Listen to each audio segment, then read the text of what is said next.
sabia que comprou pudinzinho, porque gastou R$ 15 na padaria. Ah, e daqui foi com o meu dinheiro. Ah, foi com o seu dinheiro. É, né? O pão e seu chiclete. Seu dinheiro. Seu dinheiro. Menos meu totinho, nada. É, achando que eu tenho dinheiro pra ficar gastando.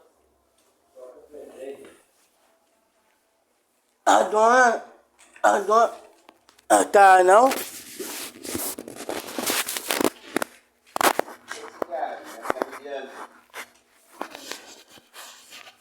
Sujou a roupa com café, ó. A dona tá não? Bora. Olha, não começa não, tá gravando sendo besta não. Pode apagar isso.